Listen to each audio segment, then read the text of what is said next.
Estás mirando a tu esposa mientras el hombre más poderoso del mundo la conduce fuera de la sala. No puedes moverte. No puedes hablar. 50 senadores más permanecen inmóviles, con las copas de vino temblando entre sus dedos. Algunos rezan para que ella regrese. Tú rezas para que no diga nada que los condene a ambos. 20 minutos se vuelven 20 años. Y cuando él finalmente la trae de vuelta, no solo la devuelve a tu lado. Se sienta. Se sirve vino. Y ante todos tus colegas, describe con una precisión clínica lo que acaba de suceder en esa habitación. Nadie lo interrumpe. Nadie respira. Tu esposa no miras a nadie. Y tú tienes que sonreír. Tienes que asentir. Tienes que agradecerle. Porque la alternativa es ver morir a tus hijos. Esto no era locura. Era un sistema. Una máquina construida con precisión quirúrgica para destruir el alma humana. Y el hombre que la diseñó se llamaba Calígula, el emperador que convirtió la crueldad en arte. Pero para entender cómo nació esa máquina hay que volver atrás, a un niño que aún no conocía el miedo. Año 14 después de Cristo. Un pequeño de 6 o 7 años corre entre las tiendas de un campamento militar romano. Lleva una diminuta armadura y unas botas rojas. Los soldados, endurecidos por la guerra, ríen y lo levantan en brazos. Lo llaman Calígula, Botitas, un apodo cariñoso. Es hijo de Germánico, el general más amado de Roma desde Julio César. Los hombres adoran al padre y adoran al hijo. Para ellos, el niño es una bendición viviente, un talismán de la victoria. Y el niño crece creyendo que está protegido por el ejército más poderoso de la tierra. No sabe que su mundo va a ser devorado. Un año después, Germánico muere. La versión oficial, una enfermedad repentina. La verdad susurrada, veneno, ordenado por alguien cercano al emperador Tiberio. Calígula tiene 8 años cuando la maquinaria del imperio empieza a destruir a su familia. Su madre, acusada de traición, es arrastrada de su casa. Su hermano mayor, encarcelado y muerto de hambre, intenta comer la paja de su colchón antes de morir. Otro hermano, exiliado a una isla, se golpea la cabeza contra una pared hasta morir para escapar de la tortura. Uno por uno, desaparecen. Y el niño lo ve todo, sin poder hacer nada. A los 19 años, Calígula es el único sobreviviente de su linaje. Y entonces llega la orden. El emperador Tiberio quiere verlo. Capri, una isla hermosa frente a la costa italiana. Pero bajo Tiberio se ha convertido en una fortaleza de miedo, lejos de Roma. Lejos del Senado, lejos de la compasión. Los historiadores antiguos, Suetonio, Tácito, describen Capri como un infierno dorado. Tiberio, paranoico y depravado, se rodea de astrólogos, aduladores y verdugos. Inventa crueldades nuevas solo para no aburrirse. Y en medio de ese entorno entra un joven de 19 años que sabe perfectamente que ese hombre mató a su familia. Todos lo saben, pero no puede demostrarlo, no puede llorar. No puede mirar con odio. Un gesto equivocado y morirá. Así que Calígula aprende la lección más terrible de su vida. Sobrevivir significa fingir. Suetonio escribiría más tarde una frase escalofriante. Nunca hubo mejor siervo, ni peor amo. Durante 6 años Calígula observa, escucha, sonríe cuando debe sonreír. Aprende a enterrar todo lo humano dentro de sí. Se convierte en el sirviente perfecto, el favorito del monstruo. Y cuando Tiberio muere, algunos dicen de muerte natural, otros que Calígula lo asfixió con una almohada, el joven prisionero se convierte en emperador. Roma celebra. El hijo del glorioso Germánico ha regresado. Creen que ha nacido una era de esperanza. No saben que acaban de coronar al alumno del infierno. Durante 7 meses, todo parece perfecto. El pueblo lo adora. Los senadores respiran aliviados. Y entonces una noche Calígula enferma. Una fiebre misteriosa lo lleva al borde de la muerte. Cuando despierta, algo dentro de él ha cambiado. El niño que fingía obedecer ya no existe. Y Roma está a punto de descubrir cómo se construye un monstruo. Calígula no gobernó con espadas, gobernó con nervios. Entendió que las legiones someten cuerpos, pero que la vergüenza somete voluntades. Y empezó a componer su obra en 5 actos. Hoy, los historiadores discrepan sobre detalles. Pero el patrón es innegable. Una ingeniería psicológica destinada a volver peligrosos los vínculos humanos más profundos, la risa, el honor, el matrimonio, la paternidad, y a convertirlos en armas del Estado. Calígula tenía 3 hermanas. Drusila era distinta. Los rumores de una relación más allá de lo fraternal corrieron como pólvora. ¿Verdad? ¿Propaganda? Lo decisivo fue que él cultivó esa creencia. Cuando Drusila murió, el joven emperador convirtió su duelo en herramienta de control. Ordenó al Senado divinizarla. Templos, sacrificios, culto oficial. Después impuso un luto que no medía telas negras, sino emociones. Durante semanas, tal vez meses, reír podía ser delito. Bañarse también. Cenar en familia sospechoso. Toda alegría cotidiana se volvió un posible crimen. Imagina corregir a tu hijo porque contó un chiste a destiempo. Imagina dejar de abrazar por miedo a ser visto sonriendo. No bastaba con simular respeto. Había que sentir correctamente. Roma aprendió que el poder podía legislar la intimidad. Calígula había descubierto el núcleo de su máquina: dictar la vida interior. Viene luego el episodio más debatido de su reinado. Las fuentes antiguas, Suetonio, Dion Casio, afirman que Calígula instaló un burdel dentro del palacio, no para su capricho privado, sino como negocio público. Lo monstruoso no sería el lugar, sino su plantilla, hijos e hijas de la aristocracia. Heraldos anunciaban precios en las calles, los rumores mencionaban tarifas diferentes y hasta promociones según condición.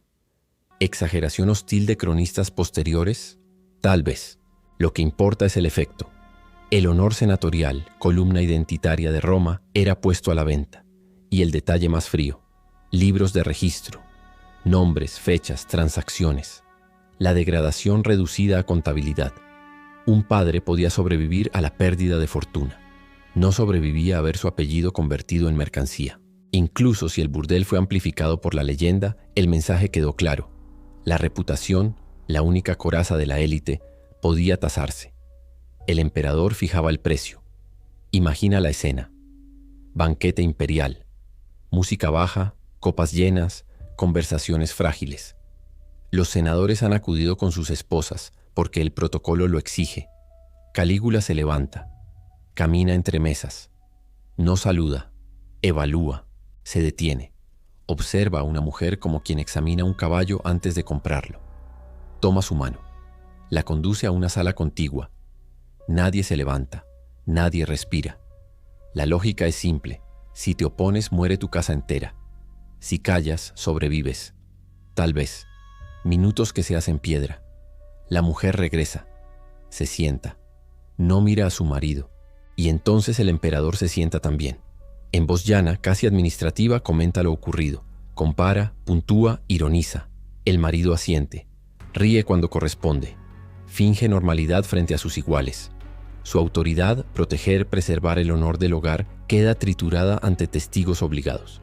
Esta es la genialidad perversa de la máquina. Todos quedan implicados, unos como víctimas, otros como espectadores, todos como cómplices silenciosos. Mañana deberán compartir el foro como si nada hubiera pasado, cimentando una sociedad de máscaras. Nada de lo anterior ocurre por capricho espontáneo. Hay diseño. Legislar emociones vuelve al ciudadano inseguro de sí mismo. Tasarlo todo convierte el honor en deuda con el trono. Obligar a fingir rompe el tejido social. La vergüenza compartida es un cemento más firme que el miedo. Calígula no necesitaba ejecutar multitudes. Le bastaba con enseñar a Roma que el refugio más íntimo, la risa, la casa, el nombre, podía ser confiscado. Los cronistas narran que, tras su enfermedad, el emperador pareció actuar como si no existiera distancia entre su dolor y las obligaciones del imperio. Oficializar el luto por Drusila no era capricho teatral, era un experimento. Si podía penalizar la alegría, podía penalizar cualquier otra emoción. Si lograba que la nobleza mintiera con la cara, reír cuando quería, callar cuando quería, entonces controlaba el alma del Estado, porque Roma amaba la forma. El Senado podía tolerar muchas cosas mientras el rito se cumpliera: toga correcta, fórmulas solemnes, sacrificios a tiempo. Calígula conservó la escenografía imperial, pero la rellenó con un contenido corrosivo. Convirtió la etiqueta en teatro de dominación. Mientras los templos seguían abiertos y las audiencias se celebraban, las personas aprendían a desconfiar de la risa, a temer la conversación, a sospechar de cada gesto. El miedo dejó de estar en la espada, se mudó al espejo. Hasta aquí la máquina ha atacado el honor y el matrimonio. Falta su asalto más cruel: la paternidad. Calígula descubrirá que el vínculo entre padre e hijo es un dique más alto que cualquier muralla. y diseñará una forma de romperlo en silencio, sin sangre en el foro y con lágrimas prohibidas en la mesa. Y finalmente cometerá su error de cálculo: aplicar su crueldad cotidiana al hombre equivocado. Un soldado con espada al alcance y nada que perder. Calígula había logrado quebrar el honor de los hombres y la dignidad de sus esposas, pero aún existía un lazo que resistía: el amor de un padre hacia su hijo, un vínculo que ni las leyes ni el miedo habían podido corromper del todo. Y fue entonces cuando el emperador decidió probar su poder definitivo: convertir el amor en un instrumento de tortura. Comenzó a ejecutar personas sin razón aparente, no por traición ni por conspiración, sino porque quería observar lo que el alma humana hace cuando se rompe. Y un día llevó el experimento demasiado lejos. Ordenó la muerte del hijo de un senador anciano. El padre fue obligado a presenciar la ejecución no desde lejos, sino de cerca, lo bastante para oír la respiración final del muchacho. Cuando todo terminó, los soldados se llevaron el cuerpo. Pero esa misma noche Calígula invitó al padre a cenar. Frente a una mesa llena de comida, el hombre debía sonreír, debía conversar con el asesino de su hijo, fingiendo normalidad. Calígula lo observaba con la frialdad de un científico. Quería ver si aún quedaba algo humano dentro de él. Si lloraba, si se derrumbaba, moriría. Así que el padre masticó sin sabor, bebió sin sed y sobrevivió al precio de perder su alma. Calígula no solo había destruido familias, había destruido el significado mismo del amor. Amar se convirtió en un riesgo. Cuanto más querías a alguien, más fácil era que el emperador te usara para destruirte. El afecto se transformó en vulnerabilidad. Roma entera aprendió que lo más peligroso no era odiar al César, sino amar a alguien frente a él. El poder de Calígula había alcanzado su punto máximo. Su sistema era perfecto: miedo, vergüenza y ahora el dolor. Pero toda máquina tiene un fallo. Y Calígula, confiado en su invencibilidad, cometió el error más básico de un tirano: humillar al hombre equivocado. Su nombre era Casio Querea, comandante de la Guardia Pretoriana, el cuerpo más cercano al emperador, su seguridad personal. Un soldado veterano, endurecido, disciplinado. Tenía una voz aguda, algo que Calígula encontraba ridículo, y comenzó a burlarse de él. Día tras día, le asignaba contraseñas humillantes, palabras afeminadas, obscenas, sabiendo que Querea debía repetirlas en voz alta frente a sus hombres. Era un chiste para el emperador, una gota de veneno diaria para el soldado. Lo que Calígula no entendió es que podía humillar a senadores, porque ellos amaban sus privilegios. Podía destruir nobles, porque temían perder sus riquezas. Pero un soldado no teme morir. Un soldado con espada en mano y sin nada que perder es el límite que el miedo no puede domesticar. Enero del año 41 después de Cristo. Calígula asiste al teatro, de buen humor. Se ríe, celebra, planea nuevas fiestas. Cuando decide retirarse al palacio, atraviesa un pasadizo estrecho, oscuro, de piedra fría. Allí lo esperan los conspiradores. Querea da un paso al frente y pide la contraseña. Calígula, incapaz de resistir la burla, pronuncia una palabra obscena.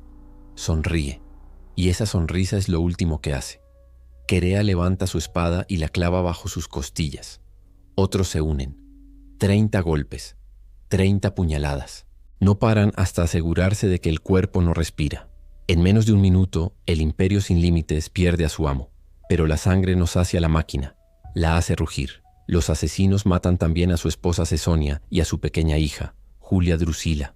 Nadie debía quedar vivo para vengarlo. El terror engendrado por Calígula devoraba incluso su propia descendencia. Roma se sacudió entre el horror y la esperanza. Por un instante, pareció que el Senado podría restaurar la República. Los viejos soñadores debatieron. Tal vez ha llegado el final de los emperadores. Pero la ilusión duró horas. Mientras discutían, los pretorianos saqueaban el palacio. En una de las habitaciones, detrás de una cortina, encontraron a un hombre tembloroso, de hablar torpe y cuerpo encorvado. Claudio, el tío de Calígula, el bufón de la familia imperial. Lo miraron y no vieron un inválido. Vieron una oportunidad. Lo levantaron en hombros, lo proclamaron emperador y marcharon hacia el campamento. Así, mientras el Senado soñaba con libertad, el ejército ya había decidido. El sistema seguía vivo. Calígula había muerto, pero su máquina no. La estructura que él perfeccionó, la burocracia que justificaba la crueldad, la ley que legitimaba la humillación, el silencio que disfrazaba la obediencia, continuó girando, alimentada por nuevos amos. Roma cambió de rostro, no de alma. porque el verdadero monstruo no fue el hombre, sino el modelo que dejó tras de sí. Los emperadores que vinieron después solo repitieron su partitura. Nerón quemó la ciudad y culpó a los cristianos. Domiciano ejecutó a quienes lo miraban demasiado. Cómodo obligó al Senado a aplaudirlo como gladiador. Todos ellos eran hijos de una misma idea, que el poder absoluto no necesita justificación, solo espectadores. Esa es la herencia de Calígula, no un reinado de locura, sino una lección atroz sobre la obediencia humana. En menos de 4 años demostró que un Estado puede funcionar como una máquina de tortura legal, donde cada engranaje, el soldado, el juez, el sacerdote, cumple su deber mientras el alma colectiva se desangra. Por eso, 2000 años después, seguimos pronunciando su nombre. Porque Calígula no fue el fin del horror, fue su manual de instrucciones.